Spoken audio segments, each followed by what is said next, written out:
Nah, maka itu kalau kita lihat, ya kan, ada yang diampuni, umpamanya innallaha la yaghfiru an yushraka bihi wa yaghfiru ma duna dzalika liman yasha.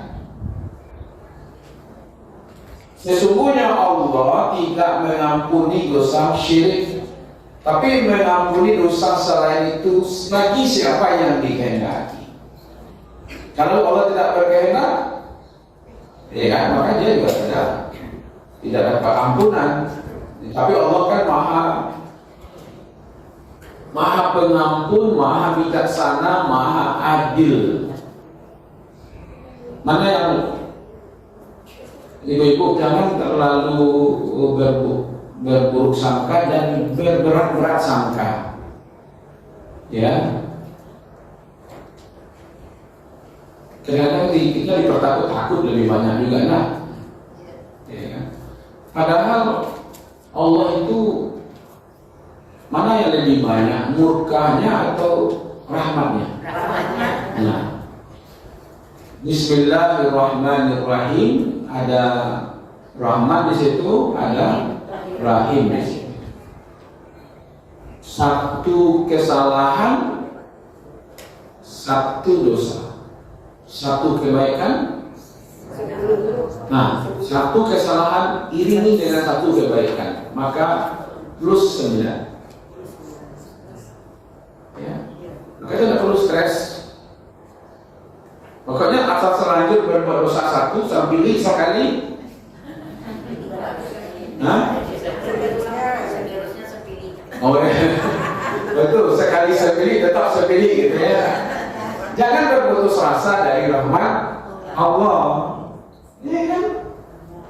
Bayangkan satu kesalahan, satu dosa, satu kebaikan, 10 pahala, itu paling sedikit. Nah pasti itu 10 itu kalau dia ikhlas kan, kebaikan itu kan dasarnya ikhlas. Maka itu ketika kita terlanjur berbuat salah, tutupi cepat dengan kebaikan. Nah, satu kebaikan ada 10 balasannya paling sedikit, satu keburukan, satu dosa. Jadi kalau walaupun satu-satu, disitulah letaknya rahman dan rahimnya Allah. Satu keburukan, satu kebaikan. Yang keburukan balasnya 1, yang kebaikan balasannya 10. Berarti punya simpanan itu tuh 9. Nah gitu. Oleh itu 6 sendiri baik buruk Ustaz, nah gitu. Kan faiza fa'alu fahishatan aw zalamu anfusahum zakarullah. Ya ingat kepada Allah, ya. Ini adalah nanti yakhruju minan nar. Keluarkan dari neraka itu. Maqala, siapa yang pernah mengucapkan la ilaha illallah wa fi qalbi, ya kan? Dan itu ada dalam hatinya. Artinya memang dia, ya, dia masuk Islam gitu dengan kalimat asyhadu an la ilaha illallah asyhadu anna muhammadar rasulullah. Mungkin dia belum sholat, belum puasa, ya kan? Belum banyak berbuat baik, ya kan? Maka keluarkanlah dari neraka itu. Kalau dikeluarkan dari neraka, masuk dulu ke dalam neraka kan? Masuk lama keluar lagi. Maka itu yakhruju minan nar man qala la ilaha illallah wa fi qalbihi misqala dzarratin minal iman. Walaupun sedikit imannya, ya kan? Maka itu menurut Ahlus Sunnah wal Jamaah, ada orang-orang yang dosa besar itu masuk ke dalam neraka, tetapi satu saat dia keluar dari neraka. Orang-orang kafir yang kafir betul-betul etiqadi dan orang-orang Yahudi Nasrani mati dalam keadaan kekafirannya, maka sesungguhnya dia kekal di dalam neraka. Ayah ibu pilih.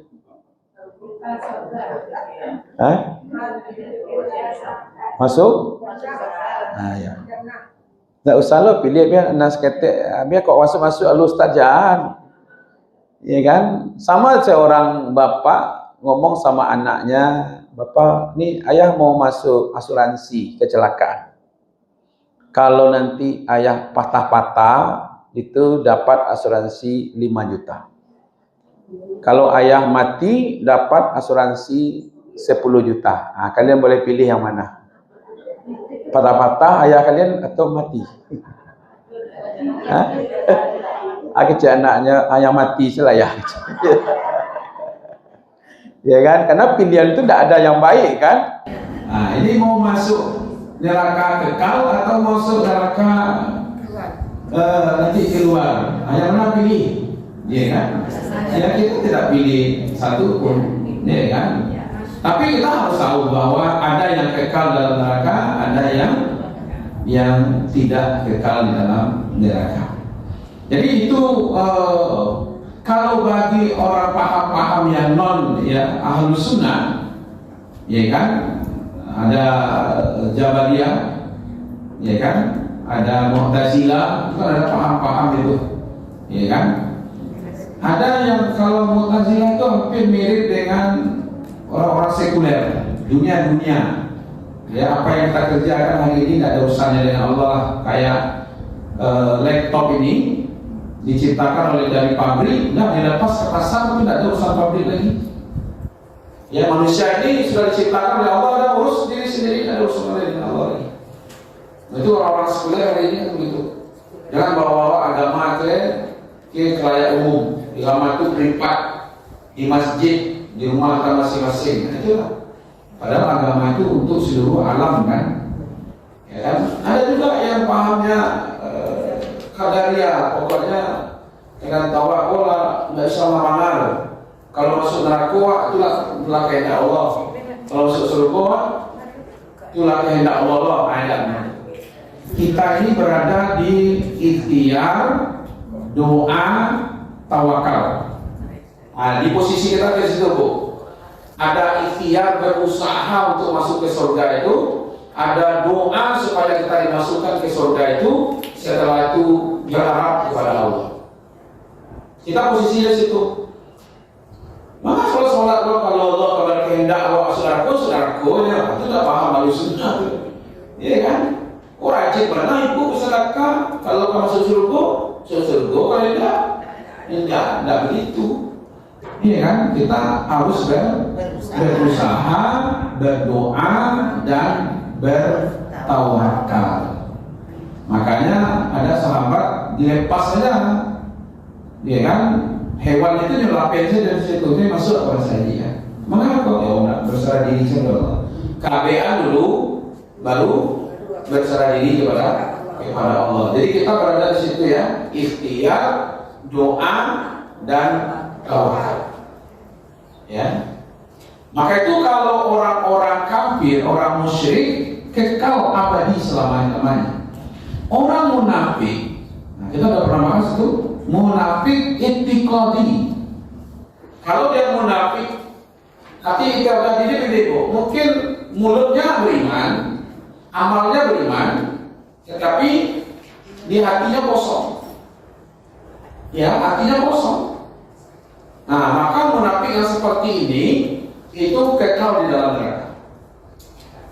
Ya, karena memang tidak ada iman sebenarnya. Malah mereka lebih berbahaya dibandingkan orang yang kafir, betul-betul kafir. Kalau kafir betul kan jadi ada wabu, aku yang orangnya. Tapi kok domba berbulu apa?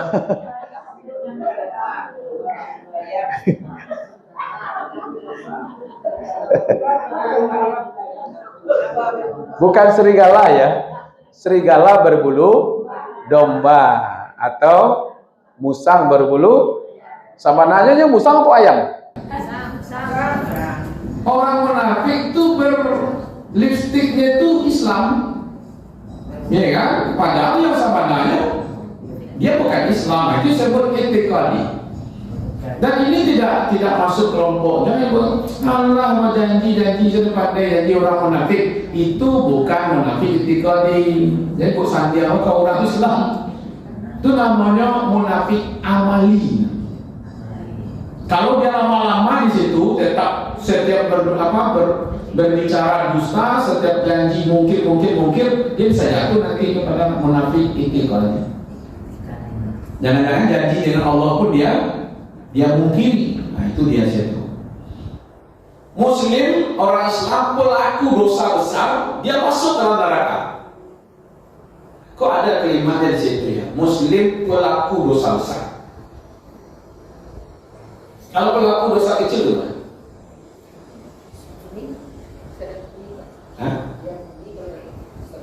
Jadi begini Ibu, ada dosa yang wajib kita minta ampunkan, ada dosa tanpa kita minta ampunkan kepada Allah, tapi melalui kebaikan-kebaikan yang kita lakukan, Allah ampuni. Awalnya Ibu berwudu, nah itu yang dibersihkan dosanya. Sholat itu membersihkan dosa, berzakat, berinfak, bersedekah itu menghapuskan dosa. Orang azan itu sepanjang suaranya diampuni dosanya. Iya kan? Jadi ada dosa yang kita dihapuskan oleh Allah, diampuni oleh Allah melalui ibadah-ibadah. Tapi dosa-dosa besar mesti diampunkan. Makanya dosa syirik itu harus diampunkan. Itulah maksudnya tadi itu Allah tidak mengampuni. Innallaha la yaghfiru an yushraka bihi. Allah tidak mengampuni dosa syirik kalau dia mati dalam keadaan syirik itu. Pamannya kayak Abu Lahab, Abu Jahal, mati dia dalam keadaan kemusyrikannya kan? Termasuk juga Abu Talib kan? Abu Janda masuk.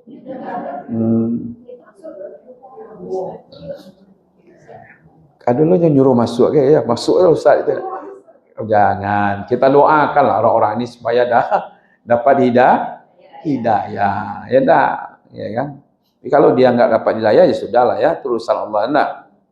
Nah, jadi kalau dia meninggal dalam keadaan musyrik, baru dia kekal dalam neraka. Kalau pelaku dosa besar ternyata sebelum dia ya kan, meninggal dia bertaubat, ya kan, kalau taubatnya diterima, ya kan Allah masukkan dia ke surga. Kok bisa gitu? Ya bisanya begini Bu, karena Allah pengampunnya itu lebih besar daripada dosa yang dilakukan oleh manusia. Itu yang perlu diingat. Ampunan Allah itu lebih besar dibandingkan dosa yang dilakukan manusia. Dan itu ada kisah populer yang sering kita baca, kita dengar. Seseorang membunuh 99 orang. Lalu dia datang kepada pemuka atau rahib atau ulamanya pada waktu itu. Saya sudah membunuh 99 orang. Kalau saya bertobat diterima, bunda, katanya bunuh aku. Artinya, carinya ulama yang lain. Saya tadinya membunuh 99. Itu datang mau kasih bulan. Mau tanya dosa yang pun tidak mau bunuh aja. Maka saat ini mau datang pada kau tanya cami tahu ada ya. Kok saya ada yang mau kecil tidak? Dengannya bunuh Al-Quran. Akhirnya disampaikan, ya kan, diterima taubatnya, tapi ada syaratnya kan? Syaratnya dia hijrah dari tempat tinggalnya, hijrah ke suatu tempat. Takdir Allah, dia meninggal dalam perjalanan. Itu pahalanya taubat tuh. Satu taubat tuh pahalanya. Kemudian hijrah tuh pahalanya. Gitu kan. Dia pindah dari, itulah dibuktikan kan, hijrah itu pahalanya. Ketika dia meninggal, datang malaikat. Nanti kita bahas itu. Surga itu lahadu, ini atau halun. Neraka itu lahadu apa halun, nanti kita bahas. Jadi datang malaikat penjaga surga, ini masuk surga ini bulan ini. Kata malaikat penjaga neraka, ini masuk neraka. Ya kan? Lalu Allah berikan solusi, diukur jarak. Kalau dekat kepada tujuan surga dia, kalau masih dekat kepada tempat dia tinggal, maka ada neraka dia. Karena rahmat dan sayangnya Allah disitulah Allah menggeser bumi tempat dia meninggal itu sehingga lebih dekat kepada tempat tujuannya. Itu Allah berkehendak mengampuni siapa yang dikehendaki. Ya kan? Ini pelajaran besar bagi kita. Maka tidak boleh berputus asa dari rahmat Allah. Selama belum sampai juga yuk. Sebelum sampai di situ Allah, ya kan? Allah masih membuka pintu taubat. Maka itu kalau ditanyakan berapa kali orang boleh masuk Islam, keluar Islam, dia Islam keluar, Islam lagi keluar lagi. Yang penting akhirnya. Di akhirnya apa dia lakukan? Akhir yang terbaik. Iya kan? Kalau di akhirnya dia masuk Islam, maka dia meninggal dalam keadaan Islam. Walaupun dia kafir Islam, pas meninggal dalam Islam, dia Allah akan terima. Tapi kalau dia Islam kafir, pasti kafirnya mati ya, mati sebagai orang kafir lah dia. Nah, gitu, ya kan? Itu menunjukkan ibu-ibu, kalau orang mukmin banyak pahala daripada dosanya, itu tidak akan mampir dulu ke dalam neraka. Disinilah letak keadilan Allah. Ada yang kufur, ada yang kafir, ya sudah, ini bagimu. Tapi tambah lagi nanti alam ya'tikum rasul. Sebelum masuk ke dalam neraka itu tanya juga, apakah sudah datang kepada dulu kalian rasul, utusan Allah? Ya sudah. Ya kalau sudah ya kan, masuklah telah, monggo, ya kan, tafadhol. Nah, masuklah dalam neraka kalau memang pembangkang itu kalah kan, ya kan. Makanya Nabi mengingatkan sebenarnya, ya kan, supaya berusaha sekuat tenaga terhindar dari neraka itu, ya kan? Karena memang nggak main-main.